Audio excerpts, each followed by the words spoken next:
pesquisa, né?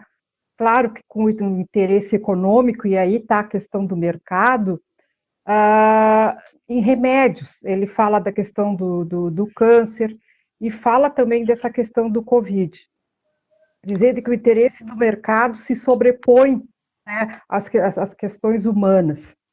Coloca também que a questão, né, do mercado, que é hoje presente na sociedade, ela acaba, né, por destruir, ele usa essa palavra, eu que estou usando, né, mas acaba por destruir as questões sociais, né, a luta também por uma questão da sociedade com investimento em saúde e em educação.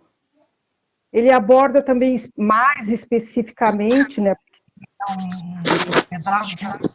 a questão da educação, dizendo que hoje, e isso é verdade, grandes monopólios da educação, né, têm muito interesse em assumir a questão da educação EAD. Fala da sobrecarga dos professores, que também é uma verdade, porque a gente está vivendo isso na escola, né?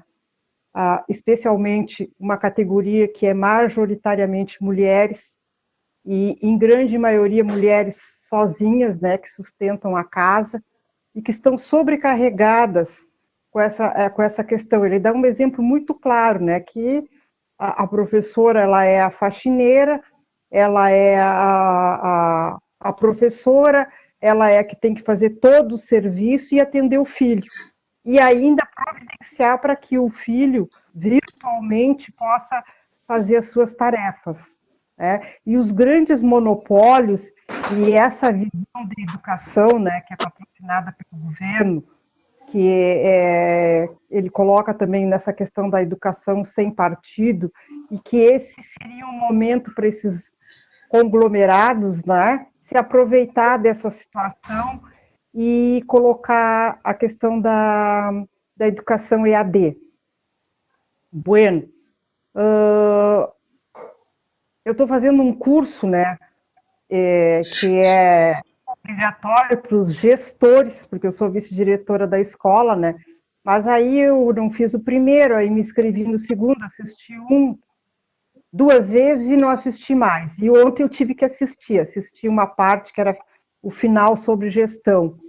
E a moça, que é uma pedagoga, né, ela fala do cansaço dos educadores, fala do estresse que está causando o EAD na educação e do estresse que a questão do próprio Covid-19 causa, né, na apreensão, né, no medo de contrair a doença, e também no estresse que é ficar o tempo inteiro na frente do computador, né, organizando e preparando aulas.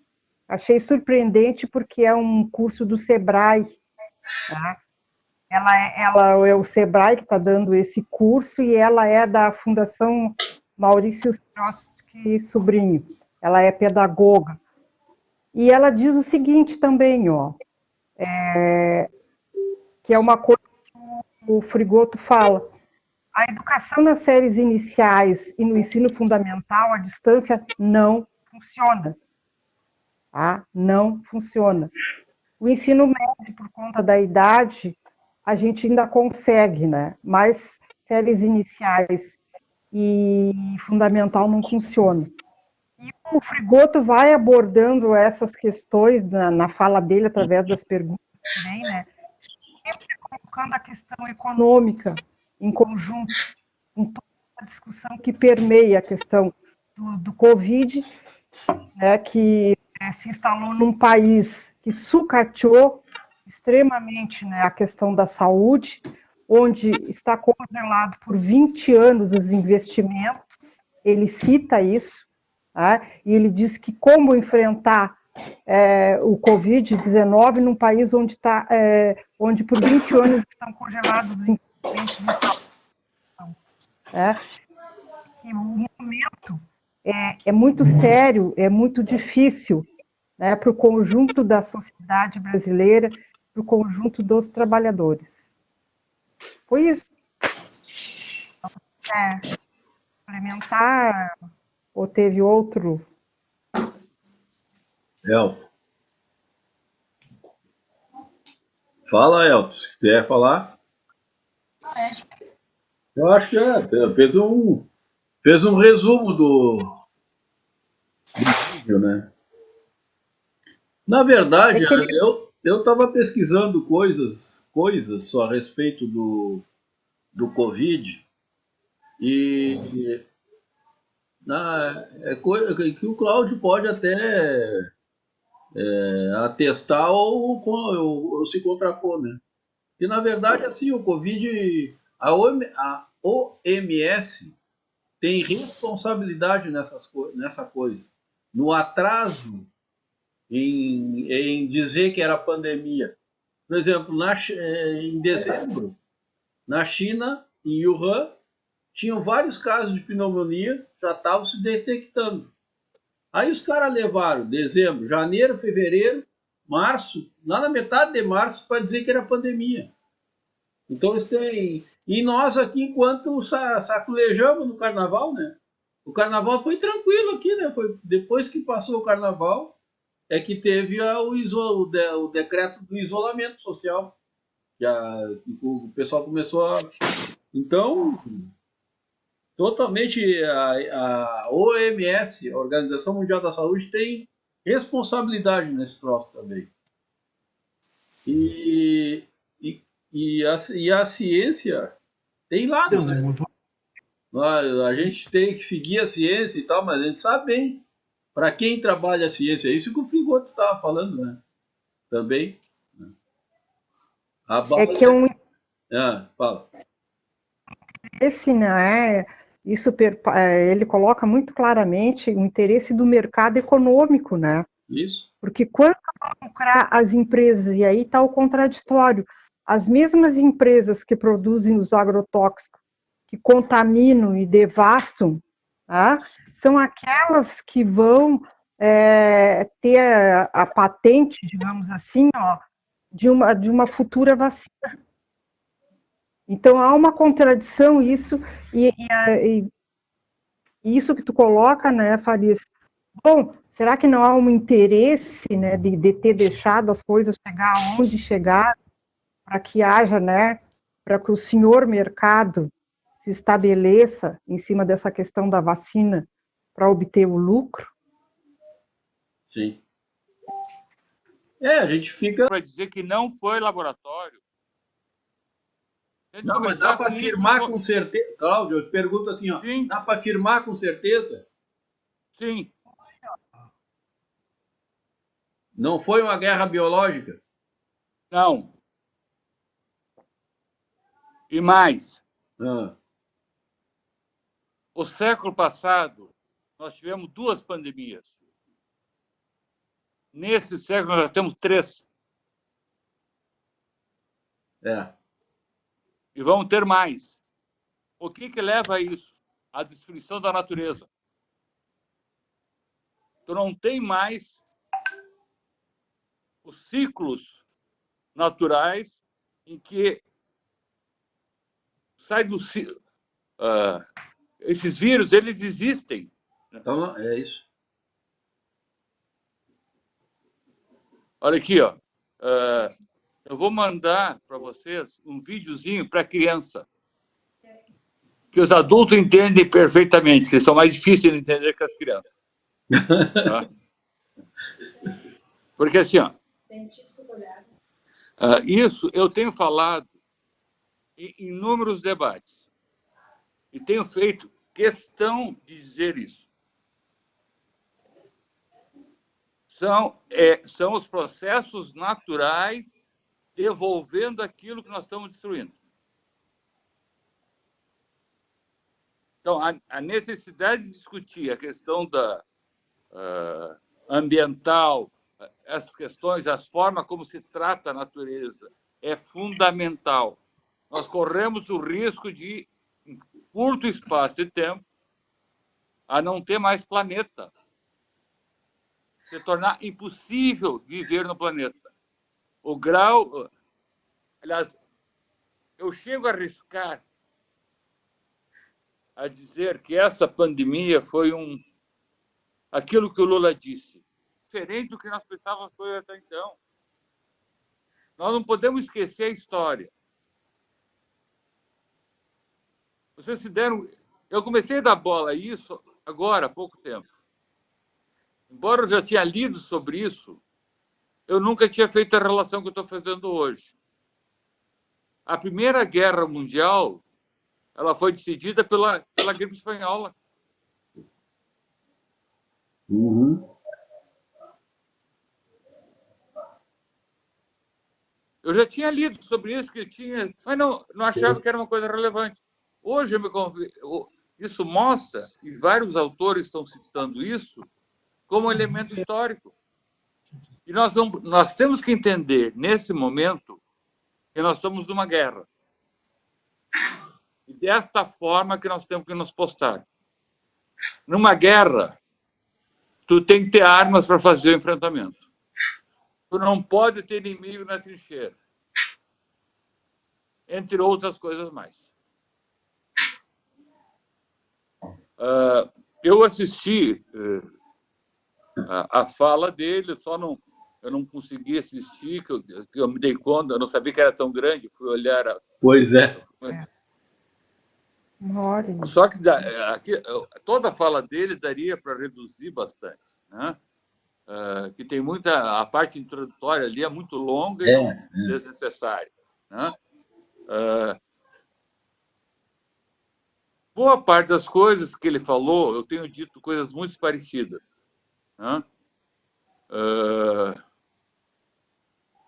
Só que eu acho algumas coisas que vieram para ficar. Ele disse que o problema da normalidade é que o problema era a normalidade, portanto, nós não vamos voltar à normalidade. Nós vamos voltar à normalidade, só que uma nova normalidade. Sim. Vídeo. Nós temos que fazer um enfrentamento.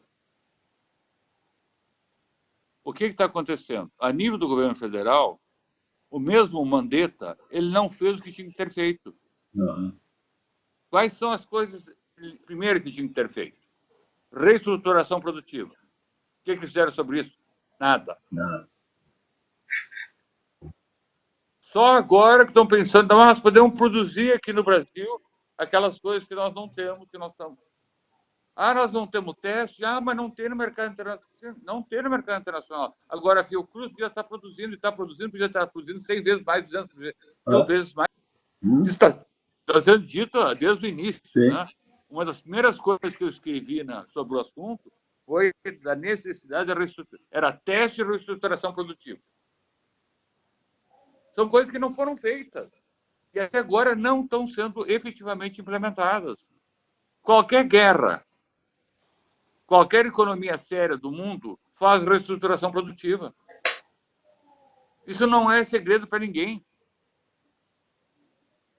Isso é o beabá de um processo de guerra. Tu tem que ter tuas forças produtivas voltadas para aquela guerra. O que nós temos aqui? Não existe a guerra, nossos aliados são os inimigos e vamos tocar. O grande aliado do governo federal era o Trump. E agora o Trump diz assim, eu não quero nem conversa com vocês. Pior. Mas é isso. E que essas coisas iam acontecer era previsível. Aí veio o Mandetta, não fez essas coisas, não foi feito um programa sério de sustentação econômica nos setores vulneráveis, seja todo o trabalho sobre o emprego, os Ubers e etc, que devia ter feito, se tivesse feito isso. Vamos pegar a Argentina. A Argentina estava numa puta crise. Qual é a alternativa que nós temos hoje? A Argentina está bem, muito bem, obrigado. Logo, logo volta a produzir, a funcionar o que estava funcionando. Ponto. Novas bases. Um apoio popular do presidente absoluto. Aí saiu um ministro, entrou outro também não fez nada. Aquilo tinha que ser feito. Né? O fato do Mandetta ir lá e dizer tem que respeitar a ciência, bom, aquilo nos ajudou a evitar o crescimento da curva. Só que aquele crescimento da curva que não teve lá, que nós conseguimos segurar, está explodindo, vai explodir agora.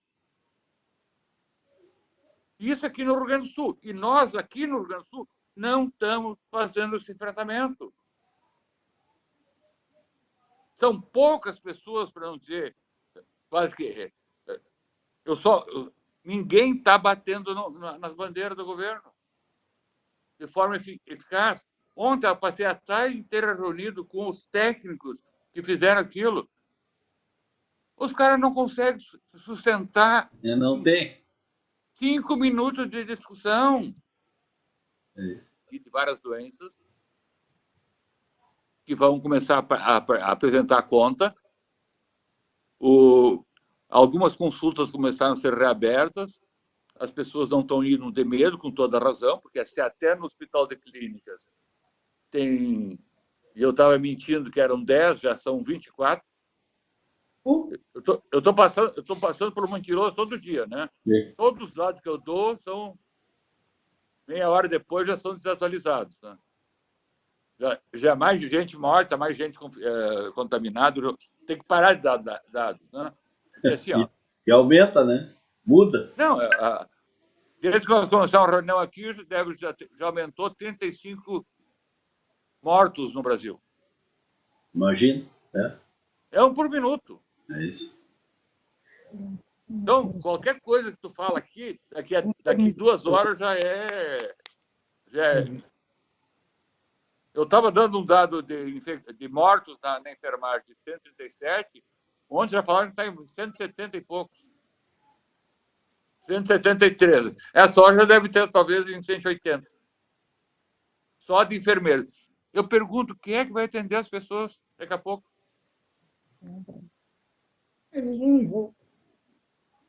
É isso, não adianta tu ter... Então, essa é uma discussão que nós vamos ter que fazer. Como é que nós enfrentamos esse quadro todo?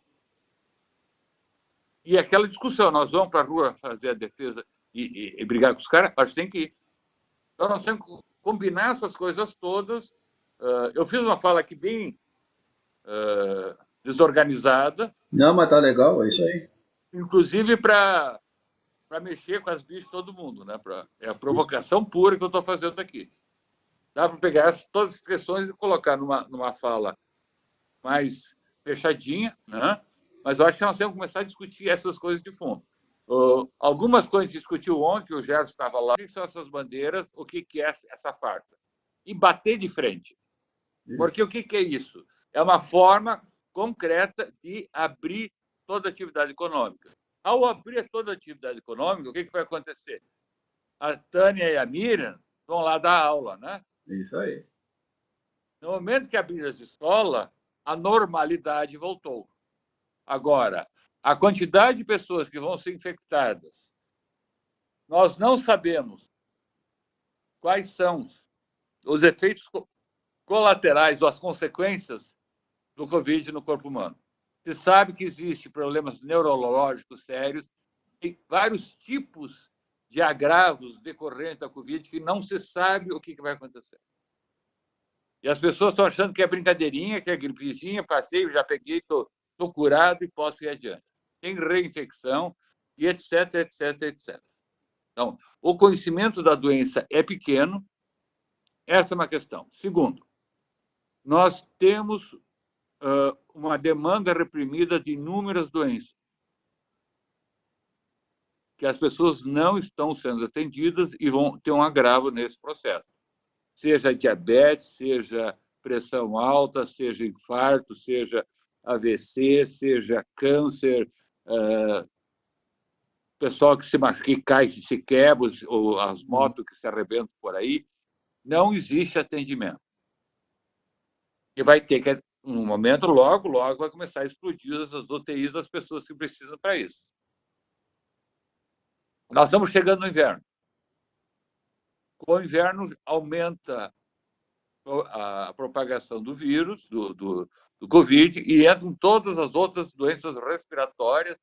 O estado do Rio Grande do Sul entope todas as UTIs no inverno. Isso tudo vai explodir. Somado ao que eu estava falando antes, o alto grau de infecção e mortes da área da saúde. As pessoas não querem mais ir trabalhar.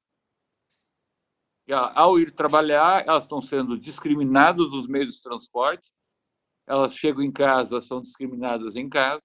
Muitas dessas pessoas chegam em casa com os uniformes ou a roupa que usou no trabalho, infectadas e assim por diante. Que boa parte das infecções ela não se dá dentro do âmbito hospitalar. Quando tem um hospital que tem rigores, não evita. O caso do Clínicas, do que aconteceu? Um detalhezinho besta. Entraram 8 pessoas na lancheria, quando podia ter entrado 2. Isso infectou e disseminou a infecção por todo o hospital. Mas é isso que nós estamos fazendo. No momento que tu abre a atividade econômica, começa as pessoas estar na rua, isso vai acontecer. Se no hospital de clínica, que é referência do Covid, que é referência de não infecção, que é padrão internacional, em todos os sentidos. Acontece isso, agora imagina no Hospital de Pelotas, ou lá em Canoas. Ou lá no Vila Nova. Ou lá no Vila Nova.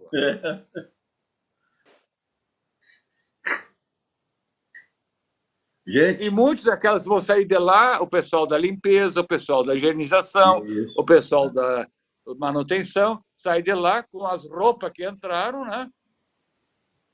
E vão levar para suas casas, sei lá para onde. Então, esse enfrentamento nós vamos ter que fazer. Senão nós vamos contribuir, mesmo de forma involuntária, a um genocídio. Nós, ao menos, temos que fazer o debate, eu propus, e foi aceito pela maioria, e disse que vai ser terça-feira, vai ser discutido, da CUT fazer um documento explicando as bandeiras, explicando essas coisas.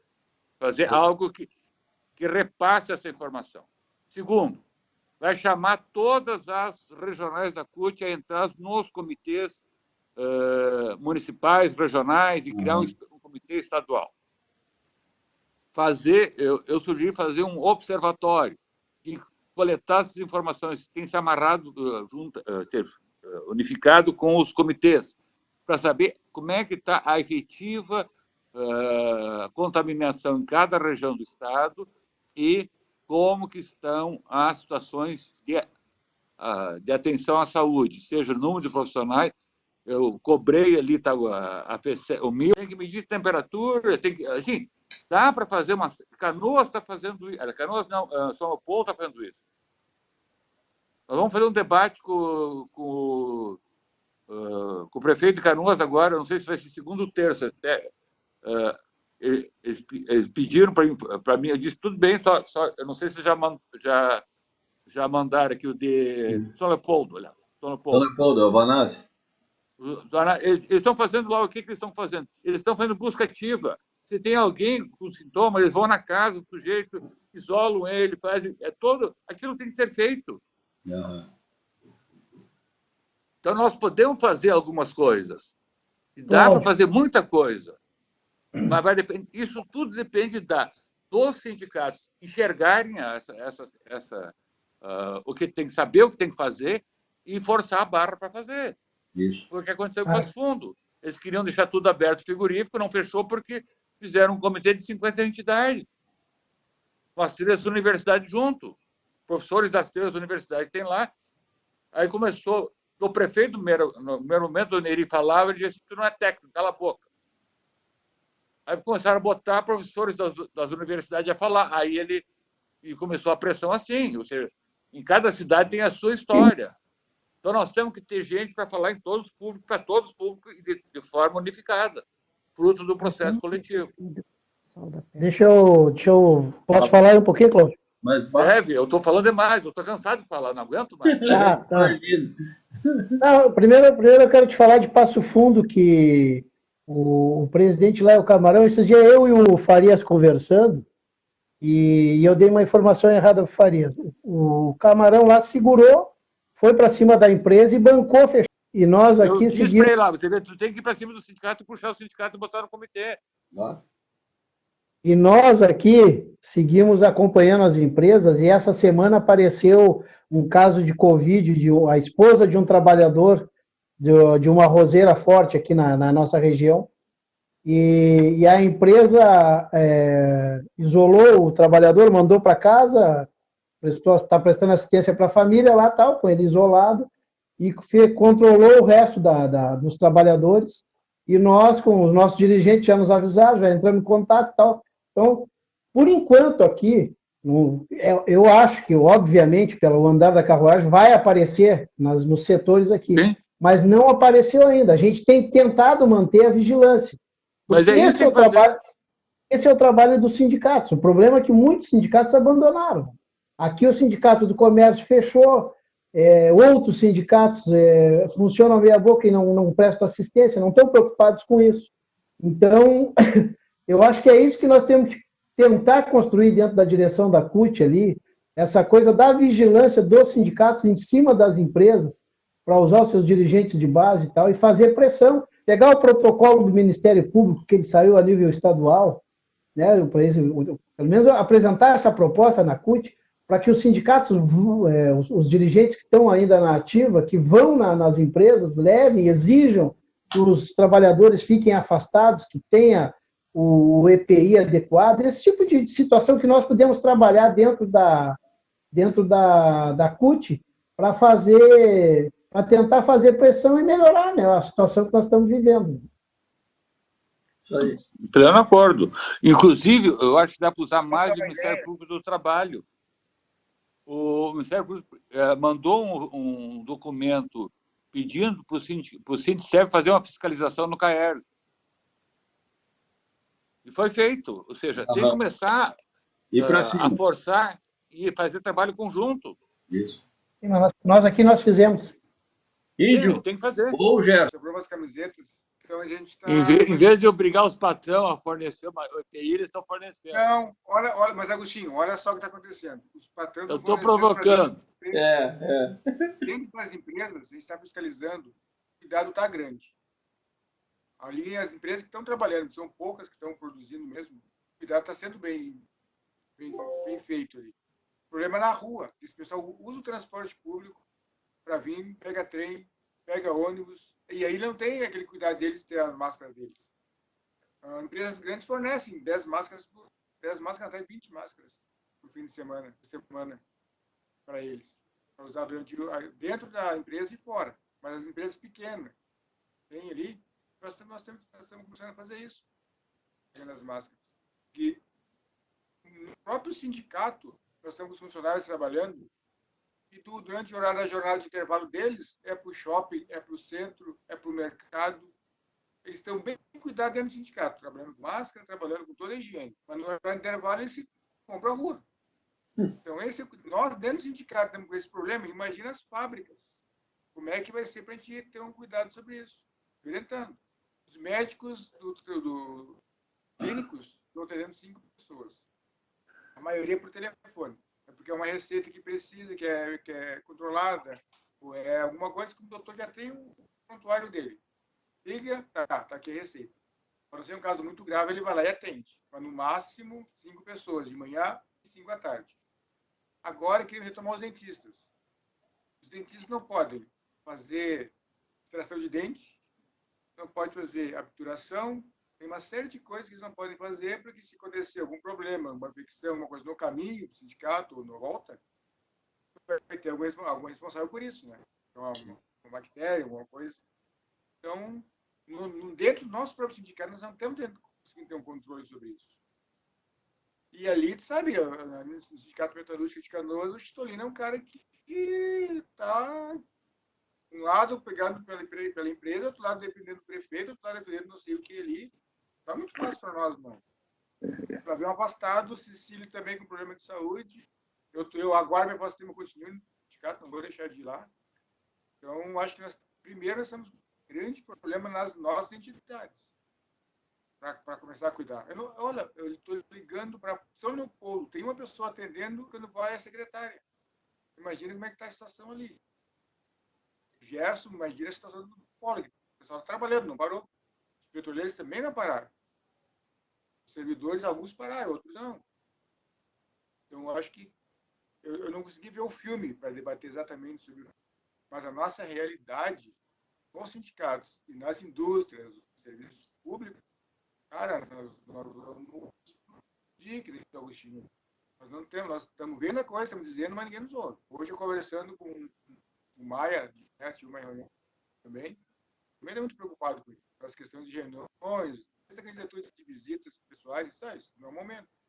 Eu também não acho, cara, não vou dizer. Mas o povo aqui na volta, que eu moro, está solto na rua. Mercado lotado, pracinha cheia, tudo. Os casos aumentando, ninguém se enxerga. E aí que está acontecendo essas coisas. Mas eu também fico muito preocupado do nosso. Eu sei que eu tenho no meu sindicato acontecendo isso. O Farias, né, do Frigoto, professor de História, também, né, entre filósofo e outras coisas que esse cara que fui pesquisar quem era o cara, que eu não conhecia, viu, Farias? Sim, sim. E o cara tem um monte, tem mais de 20 livros publicados, o cara tem currículo. Mas realmente, para quem se utiliza da tecnologia, né, isso é a fala dele, mas a gente está vendo aí, nesse momento de pandemia, quem está aí com a questão do domínio, né, do domínio tecnológico e também do domínio das indústrias de transformação, né? Dá para ver aí que o pessoal do agronegócio está de vento em popa, né, segundo o nosso Diese aí, e as outras recaídas aí, principalmente no terceiro setor, em circunstância disso e as pressões que vêm sofrendo aí os prefeitos, e principalmente os prefeitos, né, em cima dessa questão de liberar geral aí, né, principalmente preocupação aqui também, a Sandra que está com nós aqui na sala também, é professora também lá de Sapucaia. Então, o Sintesa, né? Sintesa, que é o sindicato deles, que não está afiliado a nenhuma central ainda, eles estão fazendo também umas lives bastante interessantes. Fizeram uma ontem com um médico do Hospital Getúlio Vargas, um médico de família formado em Cuba, lá na ELAM. Muito boa a fala dele, com algumas questões, alguns cuidados aí lá para os professores, focando os professores. Eu acho que é uma coisa interessante.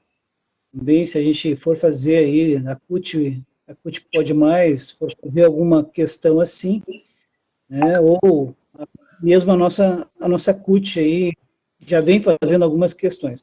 Mas, ontem participei com o Cláudio, questão do coletivo de saúde da CUT.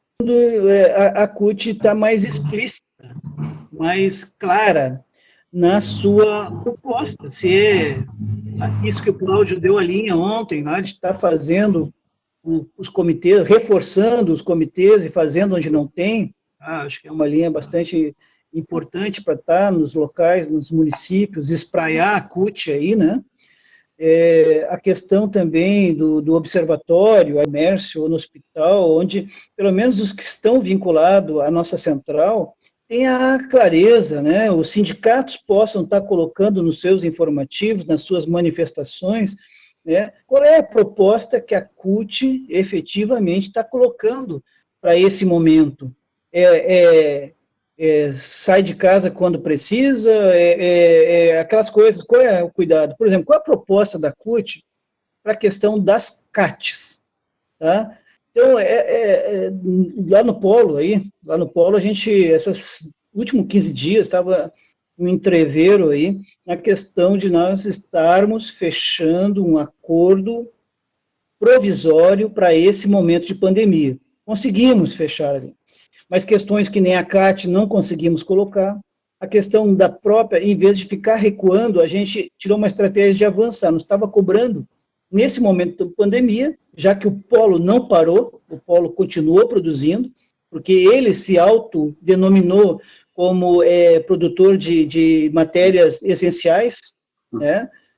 A gente sabe que não é todo o polo, mas parte não é, mas ele se colocou e, com isso, conseguiu, dentro dos decretos estaduais, lá na largada em março, e também os decretos estadual e municipal, se colocar como empresa essencial para combater a pandemia, e não teve nenhuma solicitação de parada, né, da sua produção. Pelo contrário, tem empresa lá que, se tivesse outra condição, faria outra planta do lado para produzir mais, que nem a Oxiteno, que faz matéria-prima para fármacos e também para produtos de limpeza. Então, o polo não parou, a gente conseguiu, e fechamos agora, essa semana ainda, né, um acordo temporário. Aí a gente queria botar a hora extra 120, justamente para dizer, olha, tu está demandando, tu está chamando trabalhador para o front, né, pelo menos dificultar isso, aumentando o custo para eles, o tamanho da folha de pagamento. Mas não passou, tá? Não conseguimos avançar nisso, não conseguimos avançar na questão da CAT, este acordo é provisório.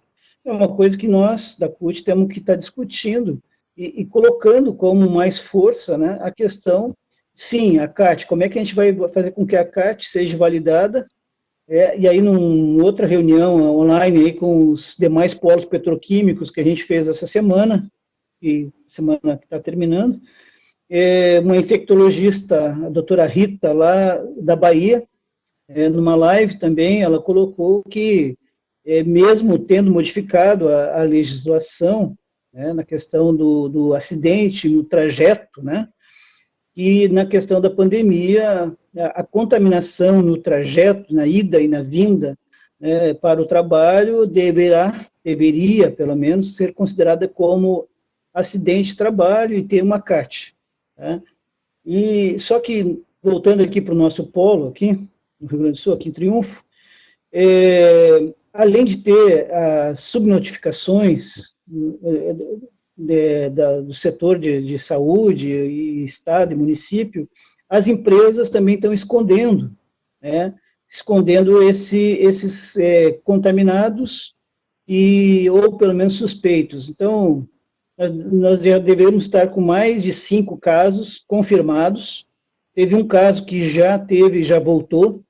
Então, temos casos concretos de contaminados que estão agora em quarentena, 4 casos, 2 diretos e 2 terceiros, né? Mas são 4 trabalhadores do polo já contaminados, um quinto aí já teria retornado, mas a gente não confia nessa informação, a gente acha que esse número é maior, né? A questão dos suspeitos, ela não informa o sindicato, nós estamos exigindo isso, estamos pensando em entrar no Ministério Público para poder fazer com que ela passe, no mínimo, semanalmente, essa informação. E seria uma informação... Gerson, uma coisa assim, como é que está sendo a entrada do polo? O pessoal está fazendo teste, está tirando a temperatura, está usando máscara, essas coisas assim? Sim. Não, justamente exatamente esse relato que ontem eu fiz no coletivo de saúde, Farias. Sim, nós gostaríamos que as pessoas, antes de embarcar no ônibus, que é fretado, fizessem a leitura de temperatura, mas não rolou. Tá? Então, antes de entrar nas portarias de cada empresa, está sendo feito. Está sendo feita a leitura. Tem a Braskem, que é a maior delas, ocupa 80% da mão de obra, direta e terceira, do polo. Ela está orientando a cada trabalhador, 1 hora antes de pegar o ônibus, fazer a leitura em casa da sua temperatura. Se estiver com temperatura acima de 37,8, ligar para a sua chefia e informar que está com temperatura alta. Então, eles estão com essa orientação. Mas, sim, as outras menores estão fazendo leitura de temperatura, estão distribuindo máscara doméstica, essa, de baixa qualidade, máscaras ruins, né, de estar usando, e são usadas não só dentro do transporte, mas usadas lá dentro da empresa também. E quando a pessoa está suspeita, né, dentro de 1 ou 2 sintomas, eles liberam para fazer a testagem. Aí é feita a testagem, né, e aí dado afastamento e acompanhamento pelo setor da saúde lá. Mais ou menos esse é o tranco, assim, no trato da pandemia, do positivado ou do suspeito. Mas o que eu acho que a nossa CUT teria que ter, tá, eu vou fechando aqui. Gerson, como é que é o refeitório? Isso. Não, os refeitórios, vamos lá, nós temos 2 tipos de refeitórios. Tem o pessoal que trabalha em turno, tem alguns refeitórios menores junto às salas de controle, tá? E tem o pessoal do administrativo, né, que não está dentro da planta industrial, está na parte burocrática lá, que tem um refeitório maior que era buffet. Os 2 eram buffet. Então, os buffets estão fechados, todos. Tá? Na parte industrial é distribuída quentinhas, tá? E na parte administrativa tem uma auxiliar de cozinha que vai servindo o pessoal. O pessoal do administrativo está reduzido em 50%, os outros 50% estão fazendo home office, mas o pessoal de manutenção tem que ir para a planta, não tem jeito, não tem como fazer manutenção por home office ainda. Mas é isso, Cláudio, a parte do refeitório está com bom controle. O que não está com bom controle é a higienização de vestiário. A gente usa vestiário, aí quando o outro vai usar, não está bem sanitizado.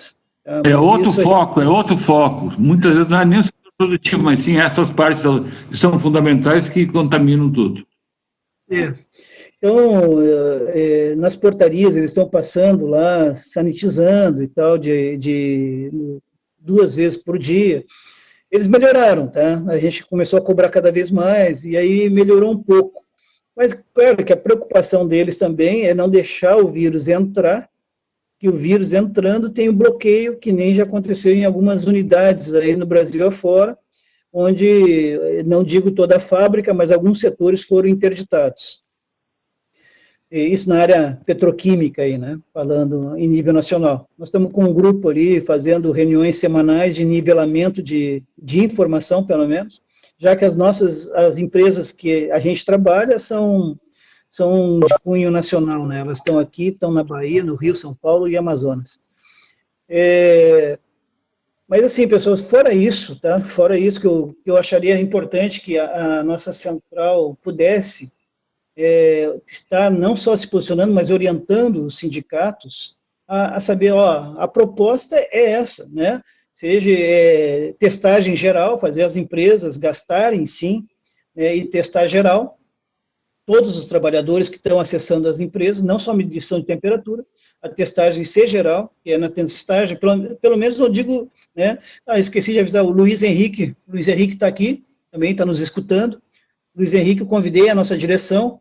O Luiz Henrique está na sala conosco, o LS que aparece aí, é o Luiz Henrique, é nosso companheiro da direção do Sindipolo, tá?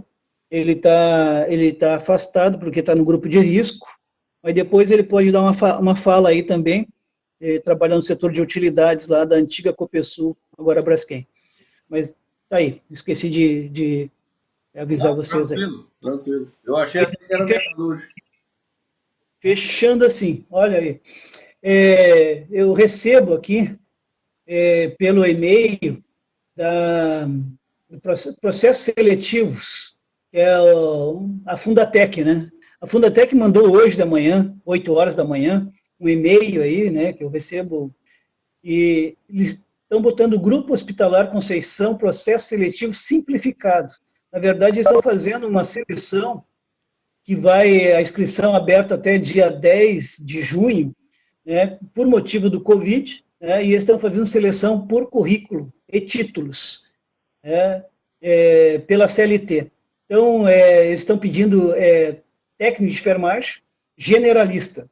Então, isso é um fato para mim, nessa questão de leitura desse estado que estamos, relevante, está faltando aquilo que o Cláudio já falou agora, já está faltando e vai faltar profissionais nessa área.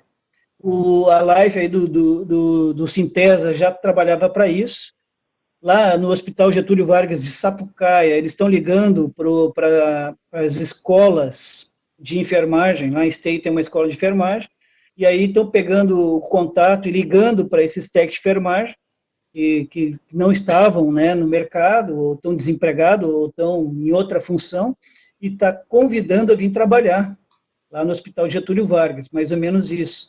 E essa chamada aí da Fundatec, né, abrindo um concurso relâmpago aí para técnicos de enfermagem. Acho que isso é um indicador de que a gravidade no Rio Grande do Sul aumenta, né? A Sandra está se inscrevendo aqui, viu? Ela quer falar, né? Mas eu acho que é isso, gente. Eu acho que vou insistir, tá? Eu acho que na reunião de terça-feira, na linha do Cláudio aí, a gente tem que tirar e deixar bem nítido da CUT para os sindicatos e dos sindicatos para suas categorias, o que a CUT está fazendo, o que a CUT defende, exatamente isso. E a questão dos atos de manifestações, que também estava sendo discutido ontem, né, Cláudio? Essas manifestações, eu acho que elas podem acontecer de uma forma de afastamento, e tipo o que o pessoal fez lá em Brasília. Eu acho que nós temos que fazer isso com máscara, protetor facial, álcool gel, essas coisas todas, mas nós temos que fazer, sabe? Mesmo que seja com cartazes, eu acho que aquele exemplo lá que incomodou muito eles, botar um tapa-pó branco aí e ficar com um cartaz chamando atenção na esquina Democrática ou na frente do Palácio Piratini, né, fazer alguns atos que repercuta, né, na sociedade. Mas é isso. Ô, Faria, escreve a Sandra aí, que depois ela quer comigo. Já pode falar, já. Pode falar agora. Não sei quem foi que se... Acho que não tem mais ninguém inscrito. Vamos tocando. Vai, Sandra. Olá, boa noite. Boa noite. Para todos. Então, só para contribuir aí, né, ontem a gente também olhou o vídeo proposto, né? Uhum. E aí, conforme ali as falas aí foram acontecendo, eu também pontuei algumas coisas assim que eu gostaria de trazer para discussão também e contribuição. A primeira em relação, já que eu sou professora, né, puxar um pouco para a minha área também. Mas, assim, como o Gerson colocou lá em Sapucaia, então, eu sou representante sindical do nosso sindicato e a gente também tem procurado fazer algumas ações, tudo via também plataforma, internet, né, telefone, WhatsApp. Então, o contato, a gente é importante, ali a gente tem escolas mapeadas por todos os bairros, e aí a gente tem esses representantes de cada escola, então a gente consegue ter uma visão assim meio que geral do município, né? E isso tem contribuído até para a gente acompanhar essa questão da contaminação do Covid. E aí nessa atividade de ontem foi bem importante assim, porque trouxe informações que a gente precisa para o dia a dia. E está fazendo isso que o pessoal está apontando aí também, que é essa informação, repassar informação para as pessoas, né? Para as nossas categorias também.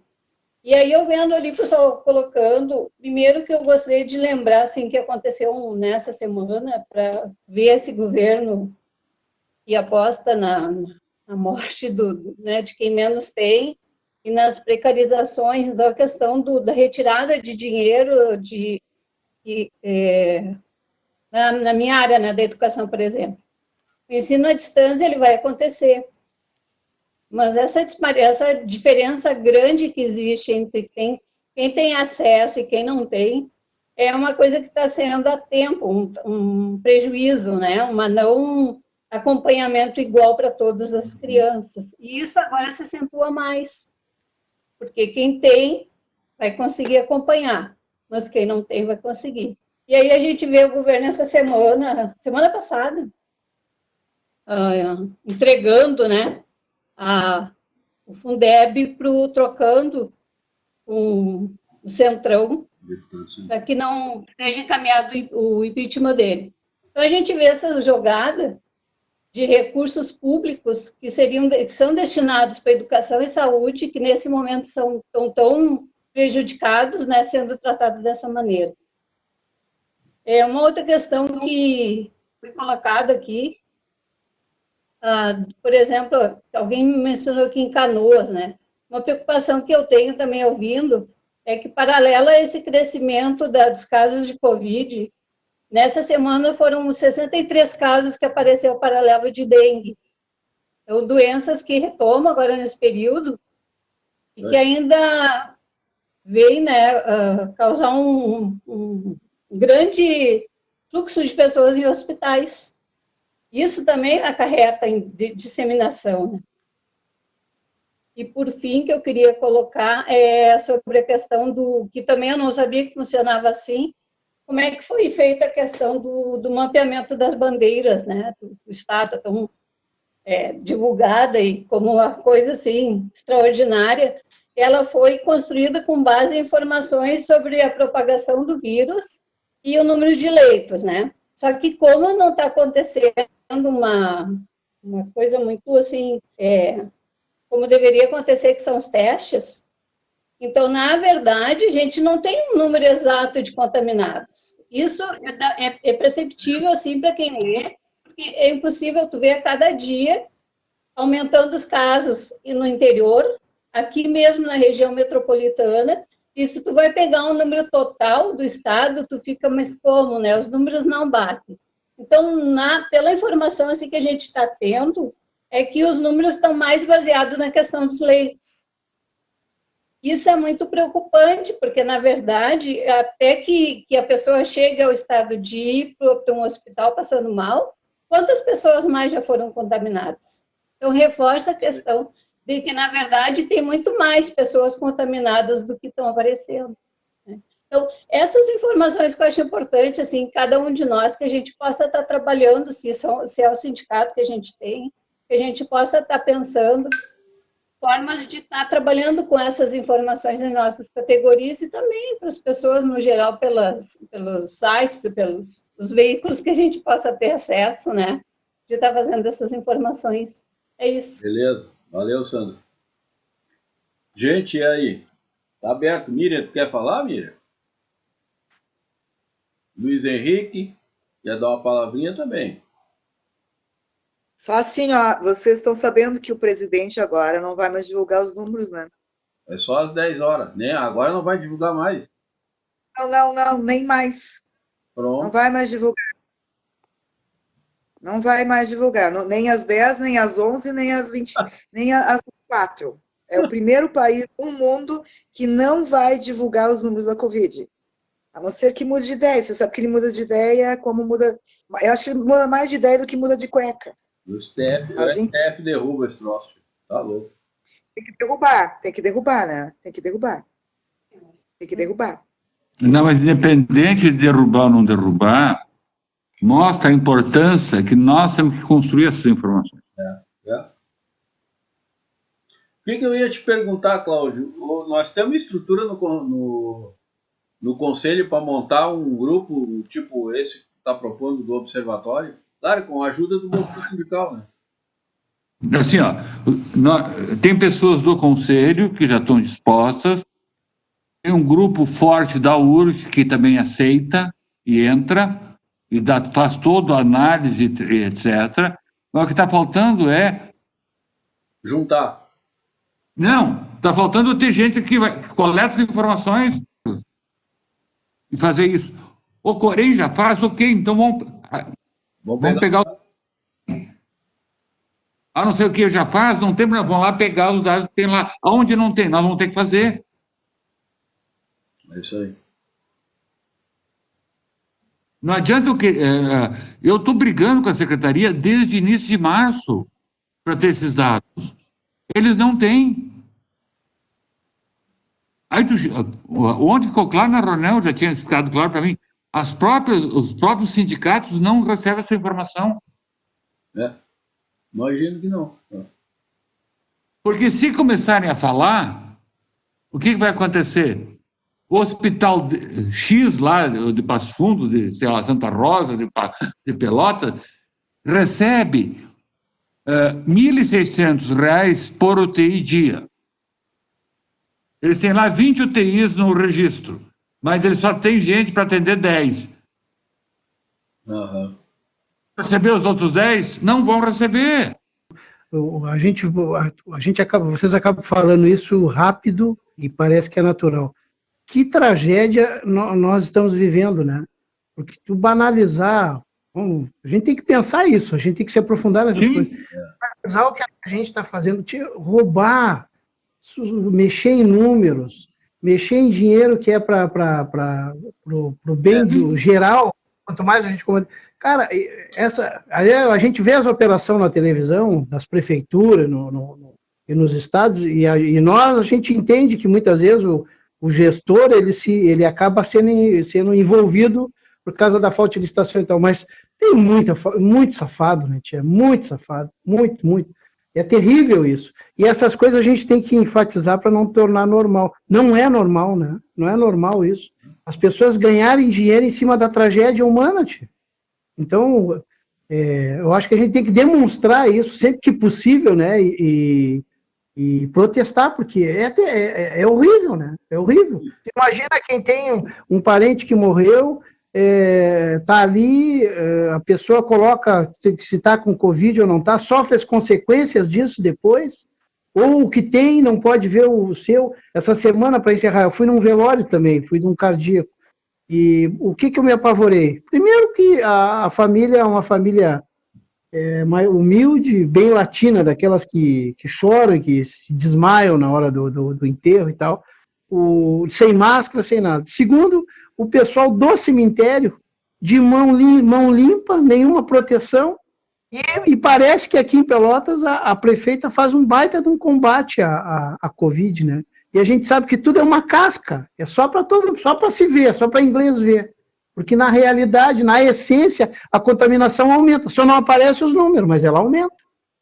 É isso. E uma hora a história. Mas é bem isso. A CUT tem que fazer, não é observatório. A CUT tem que fazer, entrar nos comitês, fortalecer os comitês e criar onde não tem. Tá, e pegar as informações, né? Essas informações nós vamos fazer via sindicatos da área da saúde. Da área da saúde. Tá, e aí quem é que pega essas informações? Isso a gente junto, tem um grupo já da URSS. Tá. Não, tá bem. É isso que eu estava dizendo, tem um grupo da URSS que está só esperando as informações. Eu já passei a minha senha. Quem pega as informações na base, é isso que o Farias quer saber. Quem pega a informação na base? Os representantes sindicais. Os representantes sindicais, os conselhos de saúde, tem que fazer isso. Às vezes que eu olho, eu fico mal. Então, nós temos que fazer alguma coisa. O que nós podemos fazer? Várias coisas, mas não estamos fazendo nem 5% do que nós poderíamos estar fazendo. Nós não vamos dar conta, nós não vamos evitar milhares de mortes. Não vamos. Sim, isso. Mas nós podemos sair fortalecidos do processo, sair com uma organização, sair com as pessoas conscientizadas disso tudo. E é o que nós temos que fazer, é o que nós podemos fazer. E se a gente fizer essas coisas, eu acho que cada um de nós até vai se sentir melhor do que está, porque nós estamos muito presos. Então, nós temos que ir para construir isso. O que custa os militantes da CUT entrar, levantar a bunda da cadeira? Eu não sei se você se lembra que antes teve uma reunião da executiva agora na terça-feira que levaram o André Singer, filho do Paul Singer. Uhum. Ele é jornalista e cientista político. Ele fez uma análise lá, até interessante, que está um processo de gradativo permanente de autoritarismo, só que ele não entra, ele não trabalha com democracia e direitos, né? Ele faz uma análise mais formal da questão democrática dos poderes e E eu fiz a vinculação e como ele tinha dito que o Bolsonaro estava copiando o Trump, né? E agora mas nem tanto, né?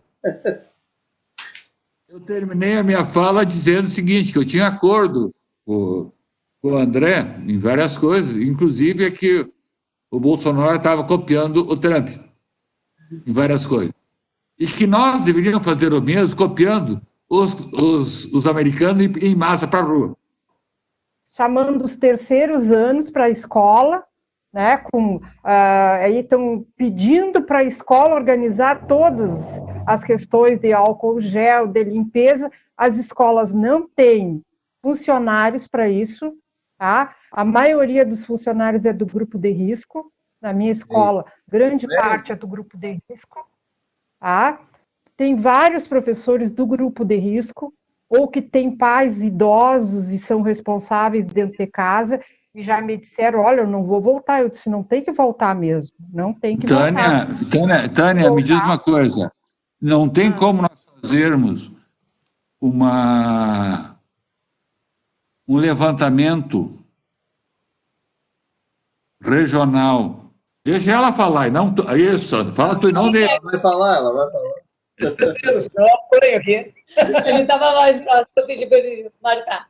Não, ali em Sapucaí, a gente fez assim, ó, via sindicato, nós, como eu havia falado, como a gente tem representante praticamente em todas as escolas, então, por esses representantes, a gente fez o sindicato construiu um questionário apontando isso. Quem tinha mais de 60, menos de 60, convivia com pessoas do grupo de risco. Quem desses profissionais pertenciam ao grupo de risco, que usava transporte público e que eram moradores de Sapucaí ou não. Daí todas essas questões foram apontadas. E o que a gente se surpreendeu, a gente conseguiu atingir 70% do número de profissionais. Isso inclui professores e trabalhadores também da escola, que não só professores. E desse universo de 70%, 54% são do grupo de risco. Bom. Então, isso nos respalda para fazer uma reflexão mais séria em relação a esse retorno. Né? Porque, na verdade, no momento que se abrir para voltar, essas pessoas, elas não vão poder estar na linha de frente, né? E a gente fez assim, conseguiu atingir um bom número daí, que foi 70% de todos os profissionais de educação. Ela tem 400 alunos, mas em contrapartida, o pátio da escola é minúsculo. As salas de aula muito pequenas, e os números de aluno de 35 alunos, ensino fundamental, né? Então, a preocupação é muito grande em relação a isso. E aí a gente criou um grupo GT, um grupo de trabalho, com o Conselho de Educação, a Secretaria de Educação e o sindicato, que a gente tem avançado bastante em relação a essas propostas, assim, né? Não tomando como partido somente, não tomando como uma linha mestra essas normas do governo nosso, do Leite, porque ela é totalmente descabida, ela não tem condições de ser implementada nas nossas escolas, né? É uma coisa construída, assim, de quem realmente não está dentro da escola e não sabe como funciona, né? Então, a gente pensou nessa forma de ter argumentos documentais, assim, né? Números mesmo, né? Que é o que vai pesar na hora da decisão de retorno ou não. Assim que me preocupa voltar às aulas, as minhas turmas, a menor delas tem 38 alunos. E as salas não são grandes, então não sei como é que vai ficar isso. E já estamos convocados para voltar para o técnico na próxima semana, com aula presencial no técnico. O técnico são menos alunos e são adultos, né? Então, talvez funcione menos perigosamente. Agora, essa coisa de vai e volta, que uma coisa que a diretora da minha escola falou, não, mas vocês vão atender a metade dos alunos um dia, metade dos alunos do outro. Muito bem, as minhas 40 horas semanais vão virar 80 pelo mesmo não salário?